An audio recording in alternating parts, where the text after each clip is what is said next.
बड़ी खबर निकल के आ रही है सनहोला से। सनहोला अनाज गोदाम का औचक निरीक्षण, प्रबंधक पर प्रमुख का बड़ा आरोप। भागलपुर जिले के सनहोला प्रखंड अंतर्गत सनहोला गोदाम सनहोला का औचक निरीक्षण किया गया।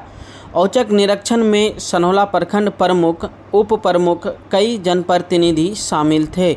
निरीक्षण के दौरान प्रखंड प्रमुख अनिल पासवान ने बताया कि गोदाम प्रबंधक के द्वारा मनमानी तरीके से क्षेत्र के डीलरों को अनाज का वितरण किया जाता है।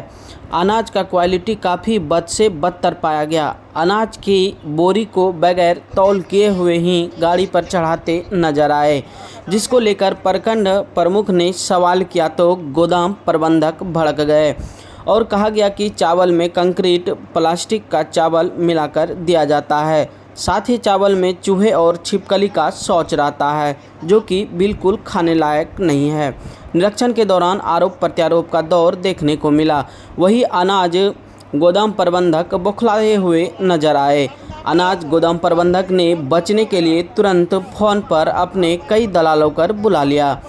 कुछ लोगों ने गोदाम प्रबंधक को रिश्तेदार बताकर छोड़ देने की बात कही, लेकिन सनहोला प्रखंड के प्रमुख व उप प्रमुख प्रतिनिधि ने जनता का ख्याल रखते हुए औचक निरीक्षण को जारी रखा और उनके खामियों को सरकार तक भेजने की बात कही। साथ ही प्रखंड प्रमुख व उप प्रमुख ने बताया कि हमने सरकार से मांग किया है कि कच्चा चावल के जगह पक्का चावल एवं अच्छा किस्म का अनाज दिया जाए, ताकि गरीबों को खाने में कोई परेशानी ना हो। और उन्होंने कहा कि यह सब काम भ्रष्टाचार को बढ़ावा देता है, जो कि सनहोला गोदाम प्रबंधक, एजीएम और एमओ की मिली भगत है। सनहोला एमओ कभी भी प्रखंड में मौजूद नहीं रहता है। उन्होंने ऐसे भ्रष्ट पदाधिकारी को अविलंब सरकार से कार्रवाई करने की मांग कही। औचक निरीक्षण में प्रखंड प्रमुख अनिल पासवान, उप प्रमुख प्रतिनिधि दयाशंकर मिश्र, नंद कुमार पंडित, राहुल कुलकर्णी, रामविलास यादव सहित दर्जनों जनप्रतिनिधि मौजूद थे। देखिए सनहोला से ब्यूरो रिपोर्ट। जो भौतिक सत्यापन के लिए, निरीक्षण के लिए आप वहाँ पे मौजूद थे, वहाँ पे अपने सहयोगियों के साथ, वहाँ पे आपको क्या नज़र आया? क्या वहाँ पे खामियां मिला? बहुत खामियां मिली और इस पे सबसे दोष एमओ के हैं। एमओ हमारे प्रखंड में नहीं रहते हैं कि कभी बताते हैं हम एसडीएम साहब के यहाँ हैं, कभी डीएम साहब के यहाँ हैं, और बहुत लाचारी, बहुत बेबसी स्थिति में, दयनीय स्थिति में हमें वहाँ अनाज मिले, जो कि स्वयं आप लोग भी देखें कि अनाज किस प्रकार से चावल गिरे हुए हैं, मिट्टी मिले हुए हैं, रेता मिले हुए हैं। कोई थैला 48 किलो का, कोई 49 किलो का, कोई 50 किलो का मिला। सरकार से क्या मांग रहेगा आपका? सरकार से मांग रहेगा, सरकार आवंटन हम लोगों को ठीक दे रही है, लेकिन यहाँ के कुछ बिचौलिया सब पदाधिकारी सब सरकार से इधर से उधर करते हैं। इस विषय में सरकार का कोई दोष नहीं है। सरकार हमें आवंटन बढ़िया दे रही है, लेकिन यहाँ के जो है पदाधिकारी लोग बीच में इधर से उधर कर देते हैं। वहाँ पे एक सवाल और भी है कि कुछ दिन पहले सनहोला थाना ने अवैध चावल जब्त किया था, सरकारी चावल ही जब्त किया था। अभी इसकी जानकारी है आपको? जी, इसकी जानकारी है। इस पे हम लोगों ने कार्रवाई भी किए थे, पर गरीब जनता करे तो करे क्या? वही नीचे का गिरा हुआ चावल, गाड़ी पे गिरा हुआ चावल जिसमें कंकड़ है, पत्थर है, तो गरीब कहाँ से खाएंगे? वही चावल फिर रिटर्न कर देते हैं इन लोगों को। जबकि हम लोगों ने अपने बैठक में प्रस्ताव में लिखे थे कि हमारे प्रखंड में अब की बार धान की उपजाऊ बहुत कम स्थिति में है, गरीबी रेखा से नीचे के लोग ज़्यादा रहते हैं, इनके लिए पक्की चावल की व्यवस्था कराई जाए। बिहार सरकार द्वारा, आपदा विभाग द्वारा जो 3500 रुपया दिया जा रहा है, इसमें किस तरह से आप लोग सहयोग कर रहे हैं? बहुत लोग परेशान है, जनता परेशान है। नहीं, देखिए, जनता यदि जानबूझ करके परेशान हो जाए, जानबूझ करके माननीय मुख्यमंत्री श्री नीतीश कुमार जी के द्वारा कहा गया है किसी को एक पैसा नहीं देना है, आपके खाता में माननीय मुख्यमंत्री जी डायरेक्ट भेज रहे हैं अनुदान 3500 रुपया करके। अब इसके बीच में कोई बिचौलिया, कोई ऐसा होता है कि 500 हमको दे दो, 1000 हमको दे दो, तो ये सब नहीं देना है, किसी को नहीं करना है। यदि किसी का काम नहीं होता है तो ब्लॉक प्रेशर में सीओ बैठे हैं, बीडीओ बैठे हैं, और सब प्रतिनिधि लोग भी हैं अपने पंचायत में। इन सब से आकर के मिले, सबका काम होगा, सबका विकास होगा। चलिए जानते हैं राय। चावल गोदाम का जो निरीक्षण किया गया, उस दौरान क्या पाया गया था?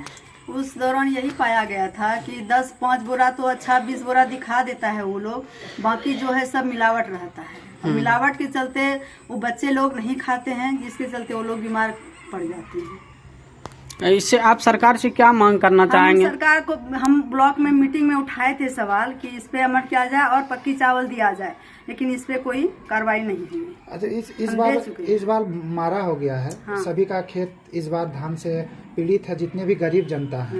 ये इनको इस तरह का अगर चावल दिया जाएगा तो कैसे खाएगा? कैसे खाएगा? वही तो हम बोलते हैं, गरीब मर जाएगा ना। ऐसे में वो लेता है वो चावल, फिर उसी मतलब कम में रेट में वो बेच देता है, क्या करेगा बेचारा? खाने लायक नहीं है वो, खाने लायक नहीं है। कहीं ना कहीं ये एजीएम और सनोला एमओ जो है उनके मिली भगत से ये सब किया जा रहा है। तो मिली भगत तो जरूर है ना, नहीं है तो ये लोग गोदाम में कैसे ये चल रहा है कालाबाजारी? और वहाँ पे ये भी है कि वहाँ जितने भी बोरी है, किसी में 46 किलो, किसी में 47 किलो, पक्की नाप भी नहीं है। पक्की नाप नहीं है। और एमओ साहब कभी रहते नहीं है, कभी जांच भी करने वो नहीं आते। उसको मिल जाता है माल, तो वहाँ कहाँ से आएंगे वो? आप सरकार से क्या मांग करना चाहेंगे? हम यही मांग करना चाहें कि वो मतलब बार बार वो अपना ये करे, जांच करवाए और बच्चे के लिए कम से कम भविष्य के लिए अच्छा पक्की चावल दिलवाए, अनाज दिलवाए, जो ताकि वो खा सके। जो ऐसी चावल देता है जो खेबे नहीं करता, बच्चा बीमार पड़ जाता है, तो क्या फायदा? आपका परिचय? निशा देवी, उप प्रमुख सनोला। धन्यवाद। ये जो 3500 रुपया जो अभी मिल रहा है, हम अभी सीओ साहब के पास गए थे, तो उसका कहना हुआ कि जो भी पैसा रुका हुआ है ये सबको मिलेगा, लेकिन 3 दिन के बाद जिसको पैसा नहीं मिलेगा वो आके हमसे मिलिएगा या हमको कहिएगा जिसका रुका हुआ दे देंगे। इसलिए कि सबको हम टारगेट पर लिए हुए हैं और लोड कर रहे हैं। विलम्ब हो सकता है लेकिन पैसा सबको मिलेगा। आम जनता से क्या अपील रहेगा आपका? आम जनता से ये होगा कि जो भी छूटा उटा है तो आके संपर्क करें, बाकी कागज जो होगा उसको दिया जाएगा।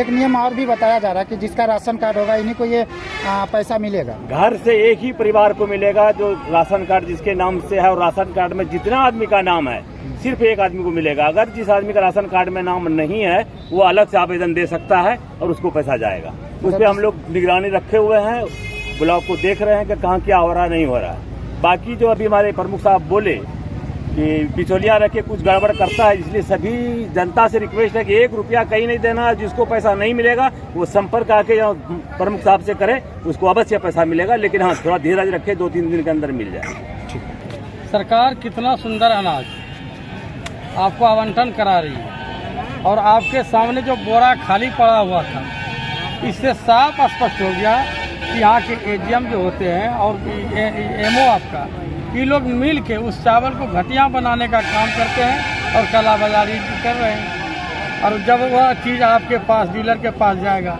तो लोग तो उसको खाएगा नहीं, लाभुक लोग खाएगा नहीं। खाएगा कैसे कि ये तो सड़ा हुआ अनाज है, तो खाएगा कैसे? तो वह अनाज फिर वही डीलर के माध्यम से रिफंड होकर यहाँ चला आता है, लोग सस्ता में बेच देता है। पक्की चावल होता है तो उसको धो भी लेते लोग, उसमें मेहनत करके अच्छा भी बना लेते हैं घर में। लेकिन जिस तरह से खाली बोरा यहाँ हम लोगों ने देखा, इससे साफ स्पष्ट है कि यहाँ के एजीएम और यहाँ के जो कर्मी लोग हैं वह लोग साफ एकदम जो है नाजायज तरीके से कालाबाजारी करने का काम कर रहे हैं। आप तो मौजूद थे हमारे साथ, और जिस तरह से वो घटिया चावल बनाने का काम करते हैं। आप सुने होंगे कि भाई सैकड़ों बच्चे किसी विद्यालय का बीमार पड़ जाते हैं, कहीं टोला का टोला लोग बीमार पड़ जाते हैं, क्योंकि वहाँ जो अनाज का तो रख रखाव ठीक ढंग से नहीं था। अगर घर में ही अनाज था तो उसको प्लास्टिक से ऊपर से ढक देना चाहिए। अब गिरगिट का पैखाना, कबूतर का पैखाना, अन्य जो है पशु पक्षी जो भी उसमें प्रवेश कर सकते हैं, वह अनाज खिलाकर लोगों को बीमार करने का काम इनके माध्यम से किया जा रहा है और घटिया अनाज लोगों को मुहैया करा रहा है। सर, सुनने में आया कि